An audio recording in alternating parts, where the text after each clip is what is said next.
할렐루야. 아멘. 할렐루야. 우리 옆에 계신 분들 한번 인사 한번 나누실까요? 사랑하고 축복합니다. 예. 자, 우리 앞뒤로도 한번 인사하십시다. 사랑하고 축복합니다. 예. 여러분, 인사하는 게 있잖아요. 참 쉽지가 않습니다. 아는 사람이 옆에 있으면은 참 수월하게 이렇게 인사가 되는데, 우리 교회 성도님인 건 알겠는데 한 번도 말을 안 해봤다든지 이렇게 한번 만나본 적이 없다든지 이런 분들이 계시면은 사실 인사가 참 멋쩍죠, 그죠? 그래도 여러분, 이 시간에 우리가 한 교회에 우리 같은 교회를 다니는 성도로서 우리 옆에 있는 분들을 한번 환영하고 축복하면 참 좋겠다 싶어요. 그래서 옆에 계신 분들을 좀 바라보면서 좀 활짝 웃으시면서, 또 영상으로 우리 예배 드리시는 분들도 가정에서 우리 자녀분들을 좀 축복하시면서 우리 그렇게 한번 인사하시면 좋겠어요. 우리 다시 한번 옆에 계신 분들 바라보면서 사랑하고 축복합니다. 예. 예. 여러분, 오늘 우리가 읽은 이 본문은 빌립보서 1장의 마지막 부분입니다. 빌립보서 1장의 내용을 우리가 잠시 다시 돌아보면요, 바울은 감옥에 갇혀 있는 자신의 상황을 빌립보 교회 성도들에게 먼저 알렸습니다. 왜냐하면 성도들이 이 사도의 상황과 형편을 궁금해했기 때문에 그렇습니다. 들리는 말에 의하면 사도가 감옥에 갇혀서 고생을 한다고 그러던데, 우리 사도 선생님이 지금 어떻게 계시는가 성도들은 참 궁금하고 걱정이 많이 되었거든요. 그래서 그런 성도들의 마음을 위로하고 그들에게 알려주기 위해서 내가 지금 감옥에 갇혀 있다, 이런 이야기를 먼저 쓰고 있습니다. 그런데 바울은 내가 감옥에 갇혀서 지금 고생하고 수고하고 있다, 뭐 그런 얘기를 하는 게 아니고요, 내가 감옥에 갇혀 있지만 복음은 여전히 전파되고 있다. 또 나는 감옥에 갇혀서 살지 죽을지 잘 모르는 그런 상황 가운데 있지만, 그래도 어쨌든 살든지 죽든지 주님께서 존귀하게 되기를 나는 바란다. 이 얘기를 지금 편지 서두에 쓰고 있습니다.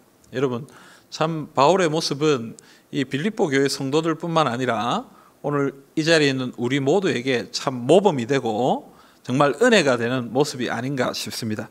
오늘 바울처럼 오직 예수님, 오직 복음을 붙들고 살아가는 우리 모두가 될 수 있기를 간절히 바랍니다. 근데 여러분, 이제 바울은 자신의 상황을 전달하는 그 부분에서 이제 넘어와서 성도들의 상황의 주제를 전환하고 있습니다. 이제 성도들에게 하고 싶은 이야기를 하고 있다라는 말입니다. 오늘 말씀 27절 말씀을 한번 읽어보겠습니다. 27절 말씀입니다. 오직 너희는 그리스도의 복음에 합당하게 생활하라. 이는 내가 너희에게 가보나 떠나 있으나 너희가 한 마음으로 서서 한 뜻으로 복음의 신앙을 위하여 협력하는 것과. 아멘. 여러분, 바울이 지금 성도들에게 주는 말은 매우 간단합니다. 어떤 내용입니까? 너희는 그리스도의 복음에 합당하게 생활하라. 너희는 복음에 합당한 삶을 살아라. 이렇게 명령하고 있는 것입니다. 그런데 여러분, 여기서 생활하라라는 이 단어가 있잖아요. 성경을 보면 각주가 달려 있어요. 성경을 한번 보시면요, 4번이라고 각주가 달려 있고, 저 왼쪽 아래쪽에, 성경 아래쪽을 쭉 보시면 4번 해가지고 뭐라고 나와 있습니까? 시민 노릇이라고 안 나와 있습니까? 왼쪽 제일 가에 보면, 그죠? 그래서 이 단어가 무슨 의미를 가지고 있다는 거예요? 시민 노릇하라, 이런 의미가 있어요. 그래서 시민의 의무를 다하라, 이런 의미를 가진 단어가 바로 이 생활하라. 너희가 이 지역의 시민이냐? 그러면 이 지역의 시민으로서 의무를 다하고 이 지역의 시민으로서의 삶을 살아야 된다, 그 얘기를 하는 것입니다. 여러분, 지금 이 빌립보는요, BC 365년에 우리가 잘 아는 알렉산더 대왕의 아버지인 빌립 2세가 이 빌립보를 세웠습니다. 그래서 자기 이름을 따서 빌립보라고 한 거예요.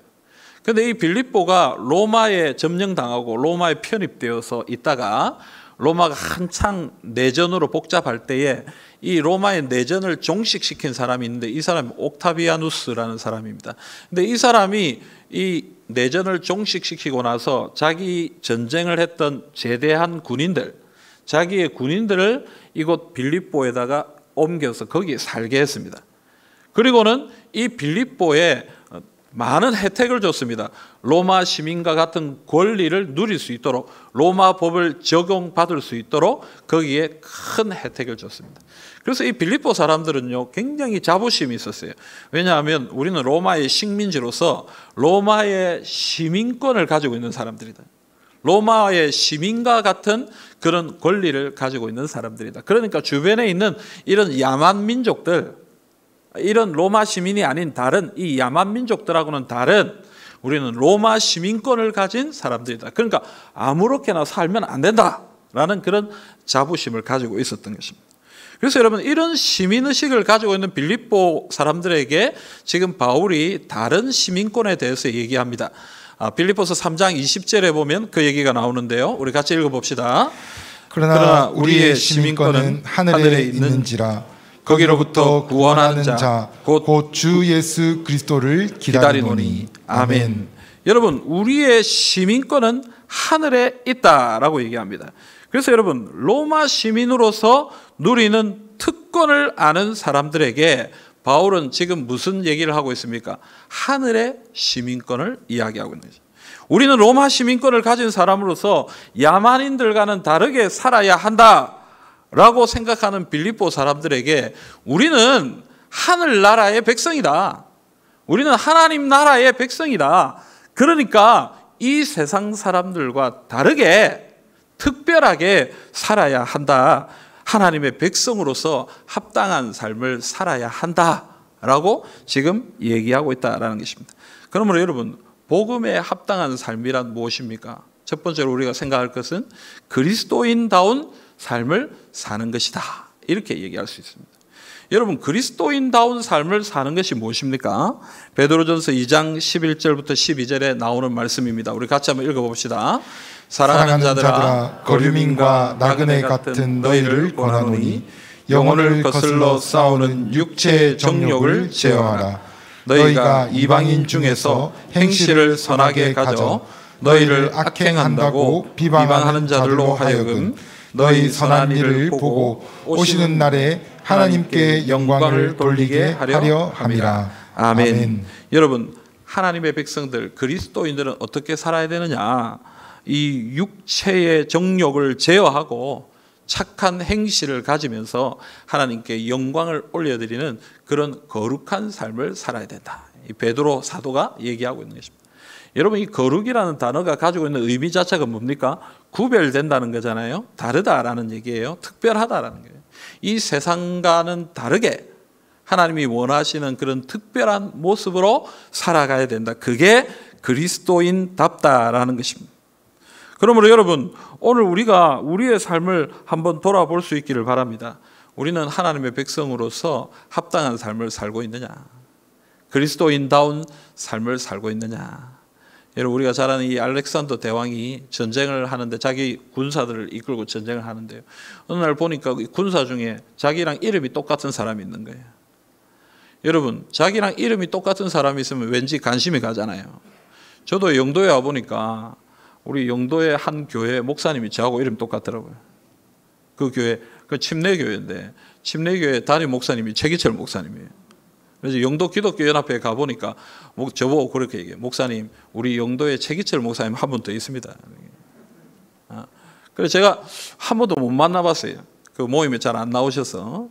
근데 제가 이제 왠지 모르게 이름이 똑같으니까 관심이 가요. 그분이 어떤 분인지, 그 교회는 어떤 교회인지. 다음에 한번 만났으면 좋겠다 싶은 마음이 들어요. 근데 이름이 이 알렉산더도 자기랑 이름이 똑같으니까 관심이 간 거예요. 근데 얘기를 들어보니까 이 사람이 좀 별로 좋지 못해. 소문이 안 좋은 거예요. 열심히 안 하고 충성되지 못한 거예요. 그래서 화가 났어요. 아니, 나하고 이름이 똑같은데 그런 삶을 살았어야 되겠나 싶어서 알렉산더가 찾아갔습니다. 당신 이름이 나하고 똑같소? 맞습니다. 그러면 내가 왕으로서, 사령관으로서 너한테 두 가지 명령 내린다. 첫째는 이름을 바꿔라.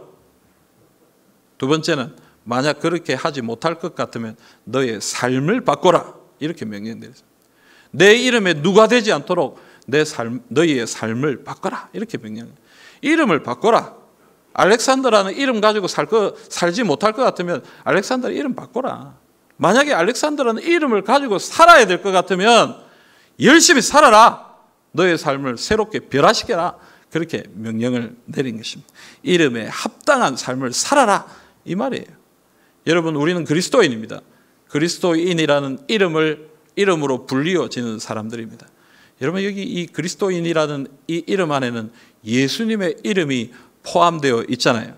그래서 여러분, 우리 때문에 예수님이 영광을 받으시기도 하지만 때로는 우리 때문에 예수님의 이름이 부끄러워지기도 하는 것입니다. 우리는 우리의 이름에 합당한 삶을 살아야 합니다. 우리는 하나님의 백성, 하나님의 시민, 그리스도인다운 삶을 살아야 한다라는 것을 기억해야 됩니다. 근데 여러분, 왜 우리가 복음에 합당한 삶, 그리스도인다운 삶을 살아야 됩니까? 이유는 한 가지예요. 우리의 삶으로 복음이 증거되기 때문입니다. 우리의 삶으로 하나님이 나타나고요, 우리의 삶으로 복음이 전파되기 때문에 그래요. 마태복음 5장 16절 말씀을 우리 한번 읽어봅시다. 마태복음 5장 16절입니다. 이같이 너희 빛이 사람 앞에 비치게 하여 그들로 너희 착한 행실을 보고 하늘에 계신 너희 아버지께 영광을 돌리게 하라. 아멘. 사람들은요, 눈에 보이지 않는 하나님을 잘 보지 못합니다. 하나님이 어떤 분이신지 깨닫지 못합니다.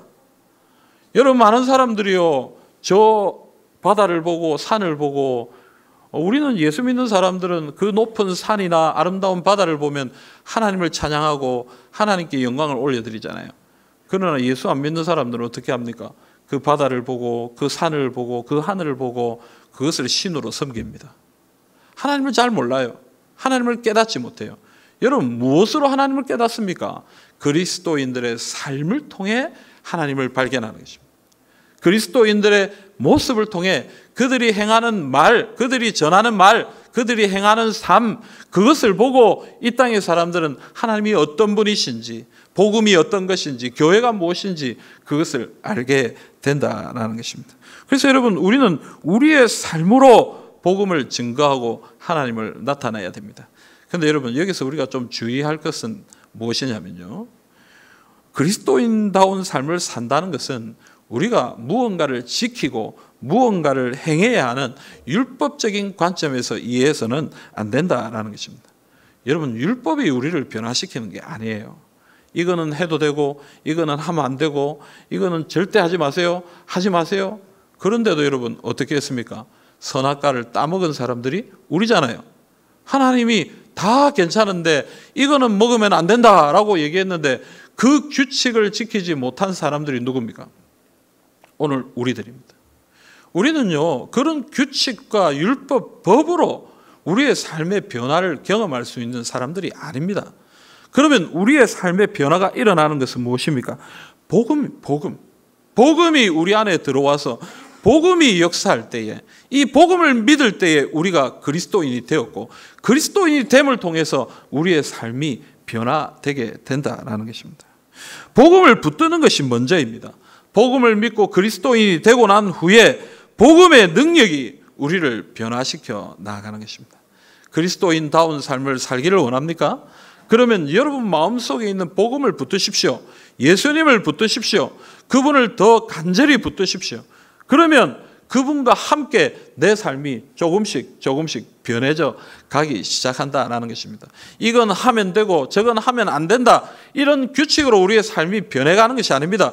복음의 능력으로, 우리와 함께 하시는 예수 그리스도의 능력으로 우리의 삶이 변화되게 된다는 것입니다. 그러므로 여러분, 오직 복음으로, 오직 예수님으로 변화된 삶, 그리스도인다운 삶을 살아가시는 하나님의 백성들이 다 되시기를 간절히 소망합니다. 두 번째로 여러분, 이 복음에 합당한 삶이란 복음을 위한 싸움을 싸우는 것을 이야기합니다.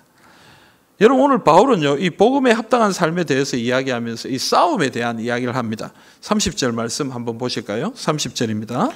너희에게도 그와 같은 싸움이 있으니 너희가 내 안에서 본 바요 이제도 내 안에서 듣는 바니라. 아멘.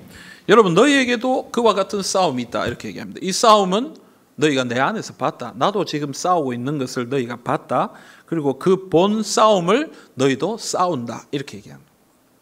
여러분, 이 싸움은 무엇을 얘기하는 것입니까? 복음을 위한 싸움입니다. 바울은요, 이 복음을 위한 싸움을 두 가지로 나누어서 얘기하는데, 첫째는 내부적인 싸움, 두 번째는 외부적인 싸움을 얘기하는 거예요. 여러분, 내부적인 싸움은 어떤 것을 얘기하는 거겠어요?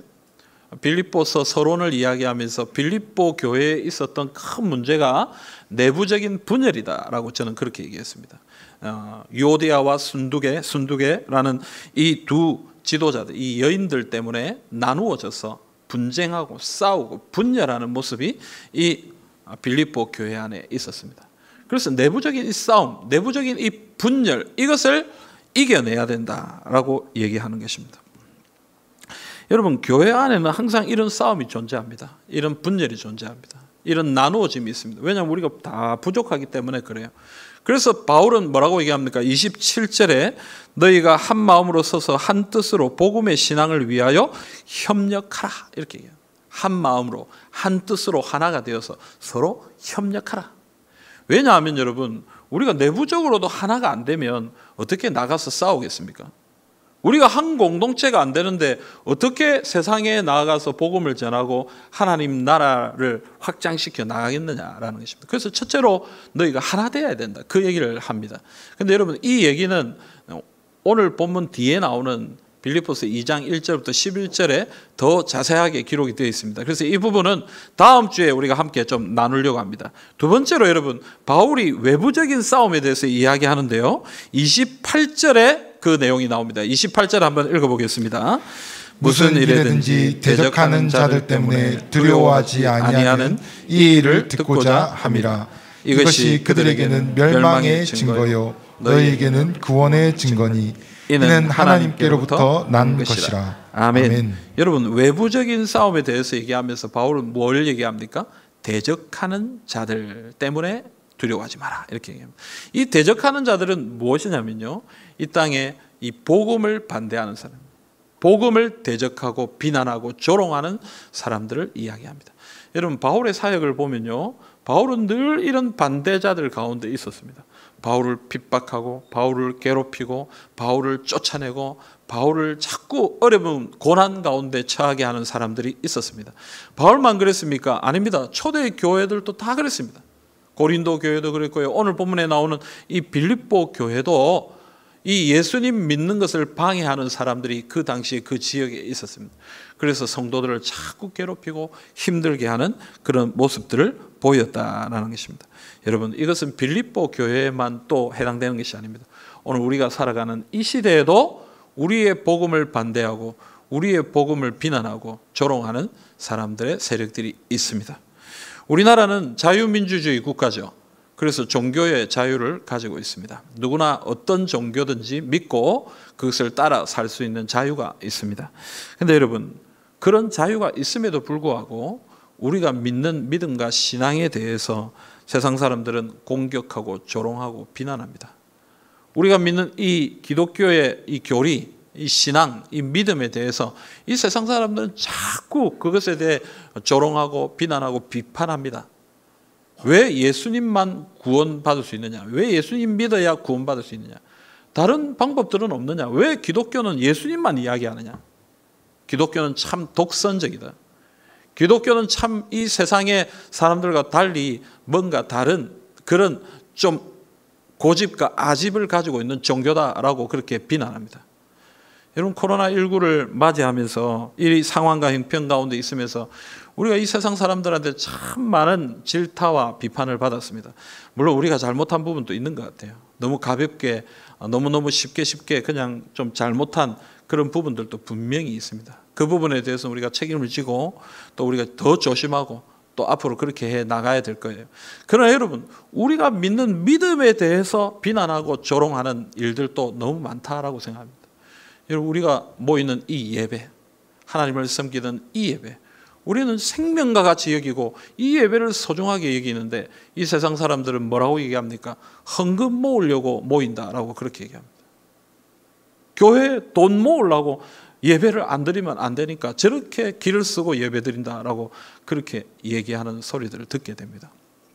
여러분, 우리가 그렇게 인식되고 그렇게 인정된다는 것이 참 안타깝고 정말 가슴이 아프면서도 또 한편으로선 그런 가운데서도 여러분 우리의 믿음을 지켜나가야 되지 않겠나, 그런 마음을 가지게 됩니다.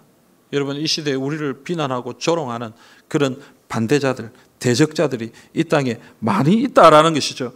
여러분, 이런 대적자들을 향하여 오늘 말씀 뭐라고 얘기합니까? 두려워하지 말라, 이렇게 얘기합니다. 오늘 말씀에 두려워한다라는 이 단어는 어떤 단어냐면, 말들이 이렇게 모여있는데 큰 소리가 나가지고 이 말이 깜짝 놀래가지고 우르르 하고 그냥 도망가 버리는 그 모습을 표현하는 단어가 바로 이 두려워한다라는 거예요. 여러분, 악한 대적들이 우리의 복음을 향해, 우리의 믿음을 향해, 우리의 신앙을 향해 공격할 때에 아무 생각도 없이 겁을 먹고 그냥 아무 생각 없이 도망가 버리는 그런 모습을 가져서는 안 된다라고 오늘 말씀이 우리에게 이야기하는 것입니다. 사랑하는 성도 여러분, 우리 앞을 막아서는 그들의 공격 앞에 두려워하지 말고 담대하게 맞서야 합니다. 우리는 복음의 대적들의 공격 앞에서 두려워하지 않아야 합니다. 하나님은 자신의 일꾼들에게 늘 이 얘기 하셨어요. 두려워하지 말라, 놀라지 말라. 어떤 어려운 일이 있더라도, 어떤 힘든 일들이 있더라도 두려워하지 말고 놀라지 말고 주님의 일을 감당해야 한다라고 그렇게 얘기했습니다. 근데 여러분, 우리가 어떻게 두려워하지 않을 수 있겠습니까? 여러분, 이 공격이라는 게, 이 두려움이라는 게 사실 큰 건데 이 두려움을 우리가 어떻게 이겨낼 수 있겠느냐 하는 거예요. 오늘 우리가 방금 읽었던 28절 끝부분에 이런 얘기가 나옵니다. 이것이 그들에게는 멸망의 증거요 너희에게는 구원의 증거니 이는 하나님께로부터 난 것이니라, 이렇게 얘기합니다. 여러분, 이렇게 고난을 당하고 핍박을 주는 이런 것들이 뭐라고 얘기하는 거예요? 그들, 대적자들에게는 멸망의 증거다. 여러분, 예수 믿는 사람들, 그들의 복음을 막아서고 그들의 신앙을 비난하고 조롱하는 그런 행위 자체가 무엇을 의미하느냐? 그 사람들은 주님 안에 있지 않다라는 것을 표현하는 증거가 된다라는 것입니다. 또한 우리가 당하는 그 고난은 우리에게 어떤 의미가 있느냐? 구원의 증거가 된다라고 얘기합니다. 물론 우리가 죄를 짓고 잘못해서 고난당하는 것, 그건 우리 죄 때문에 당하는 거예요. 그건 우리가 책임을 지고 그건 우리가 짊어져야 되는 것입니다. 그러나 예수 믿는 것 때문에, 우리의 믿음 때문에, 우리의 신앙 때문에 어떤 어려움을 당한다면 그것은 뭐라고 얘기하는 거예요? 네가 구원받았다, 너는 하나님의 사람이야 라는 증거가 된다라는 거예요. 그래서 우리가 어려움을 당한다는 것은, 내 믿음 때문에 어려움을 당한다는 것은, 난 믿음 생활 잘하고 있구나, 나는 신앙인으로서 합당한 삶을 살고 있으니까 이런 어려움을 당하는 것이구나 라고 생각할 수 있다는 것입니다. 여러분, 누가 이런 말을 했는지는 잘 모르겠지만 제가 이렇게 사회생활을 하면서 또 학교도 다니고 또 뭐 여러 곳에서 다니면서 몇 번 들은 이야기가 있습니다. 이런 얘기예요. 한번 들어보신지 모르겠어요. 실력이 없는 사람은 살 수 있어도 찍힌 사람은 살 수 없다. 혹시 들어본 적 있습니까, 여러분? 없습니까? 저는 한 몇 번 들어본 적이 있어요.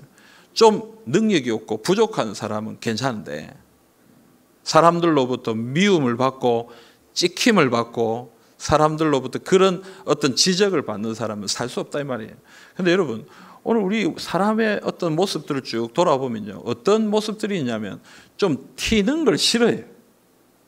일반적이고 보통의 어떤 그런 것 말고 좀 독특하게, 특별하게 뭔가 다르게 살아가는 사람들을 향해서 뭔가 안 좋게 생각하는 그런 경향이 없지 않아 있습니다. 그래서 나보다 좀 뭔가 뛰어난 것 같고 뭔가 좀 다르게 살아가는 모습들을 가진 사람들에 대해서는 왠지 뭔가 미움의 반응들을 보이는 것이 우리 사람의 모습이다라는 것이죠. 아까 거룩이 뭐라고 그랬습니까?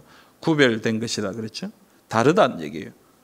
우리가 예수 믿고 살아가는 것은요, 이 세상에서 다른 삶을 사는 것입니다. 이 세상에서 살 때 세상 사람들과 어떤 다른 삶의 모습들을 보이면서 살아가는 것이죠. 그래서 다른 삶을 살아가는 사람들을 향해서 사람들은 손가락질하고 비난하고 공격하게 되어 있다는 것입니다. 그러므로 여러분, 우리가 고난당하고 우리가 비난받고 비판받는 그 모든 것은 어떻게 보면 하나님의 백성으로서 올바르게 살아가고 있다라는 증거가 된다라고 오늘 말씀이 이야기하는. 또한 여러분, 그 뒤에 뭐라고 얘기했습니까? 이는 하나님께로부터 난 것이라 이렇게 얘기합니다. 여러분 여기서 이것은 무엇을 얘기하느냐면 이 고난과 이 어려움을 이겨낼 수 있는 힘과 능력을 이야기하는 것입니다. 이 힘과 능력을 누가 주신다고요? 하나님이 주신다. 하나님으로부터 난다.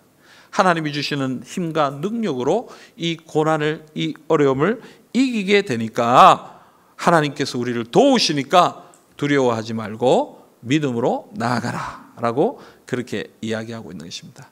사랑하는 성도 여러분, 우리가 예수를 믿는다는 그것 때문에 혹시 힘든 일을 당하고 어려운 일을 당하고 고난을 당한다면 기뻐하시길 바랍니다. 그리고 하나님께서 힘을 주실 것을 믿으시고 믿음으로 나아가시는 하나님의 백성들이 다 되시기를 바랍니다. 계속해서 여러분 바울은 고난에 대해서 얘기합니다. 29절 말씀 같이 한번 읽읍시다. 그리스도를 위하여 너희에게 은혜를 주신 것은 다만 그를 믿을 뿐 아니라 또한 그를 위하여 고난도 받게 하려 하심이라. 아멘. 여러분 하나님께서 우리에게 은혜를 주셨다라고 얘기합니다. 근데 그 은혜가 뭡니까? 믿게 하신 것, 믿음을 주신 것.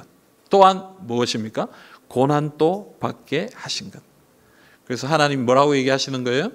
믿음도 은혜요, 고난도 은혜다 라고 얘기합니다.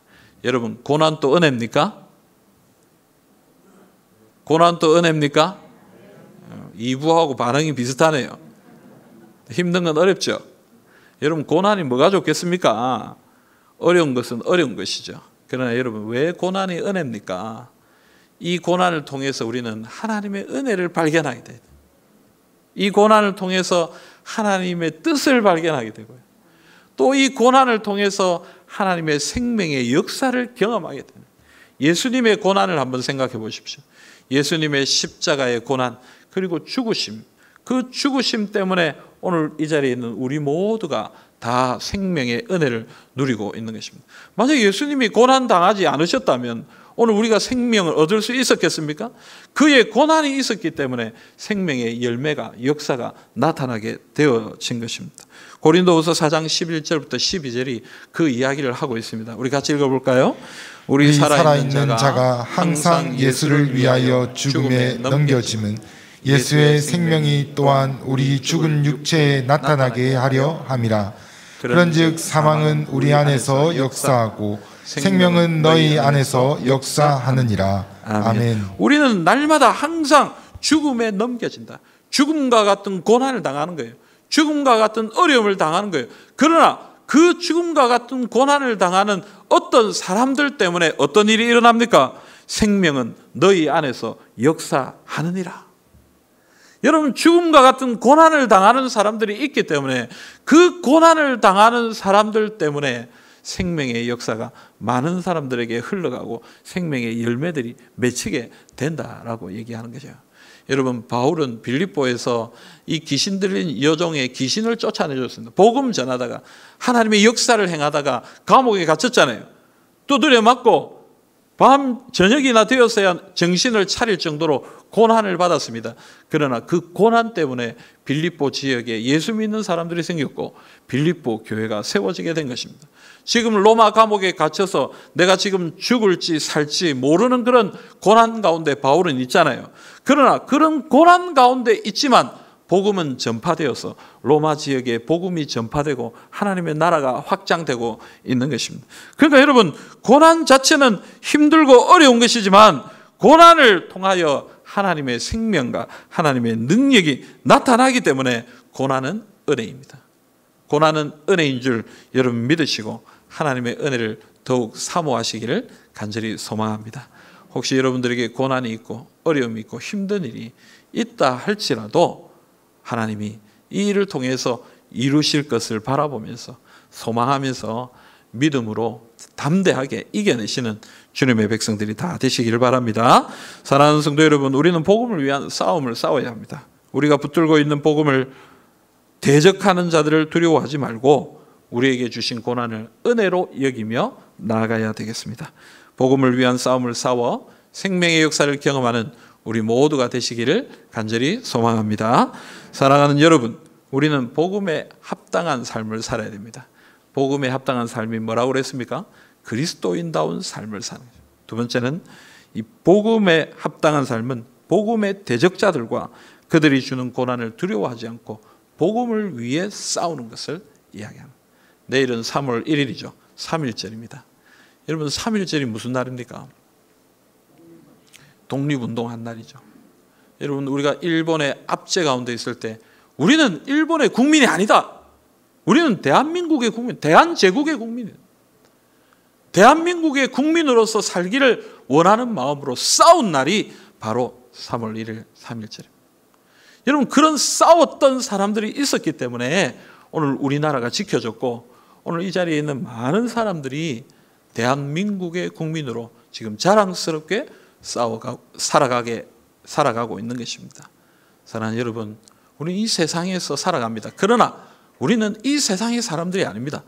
하나님 나라의 시민으로 살아야 되는 사람들입니다. 하나님 나라의 시민으로 살기 위해 우리 뭐 해야 됩니까? 싸워야 합니다. 이 세상의 대적자들과 여러 가지 상황과 형편들을 두고 싸워 이겨 나가야 된다. 오늘 제가 싸우고 투쟁하고 이런 얘기를 하니까 어디 나가서 데모라도 해야 되고 뭔가 뭐 해야 되는 그런 느낌이 들 수도 있겠습니다. 그러나 여러분 우리가 복음을 위해 싸운다는 것은 무엇이겠습니까? 그리스도인다운 삶을 보이는 거예요. 어떤 어려운 상황 가운데서도 그리스도인다운 삶을 보이고 어떤 어려운 상황 가운데서도 복음의 능력을 나타내고 하나님의 역사를 나타내고 그렇게 주님 앞에 나아가는 모습을 보이는 것, 그것이 복음을 위해 싸우는 복음에 합당한 삶이다라는 것입니다. 오늘 여러분 우리에게 주신 이 말씀을 굳게 붙듭시다. 믿음으로 나아가십시다. 그래서 여러 가지로 힘들고 어려운 지금 이 순간이지만 그러나 복음에 합당한 삶을 살아가시는 그런 주님의 백성들이 다 되시기를 우리 주님의 이름으로 기원합니다. 아멘.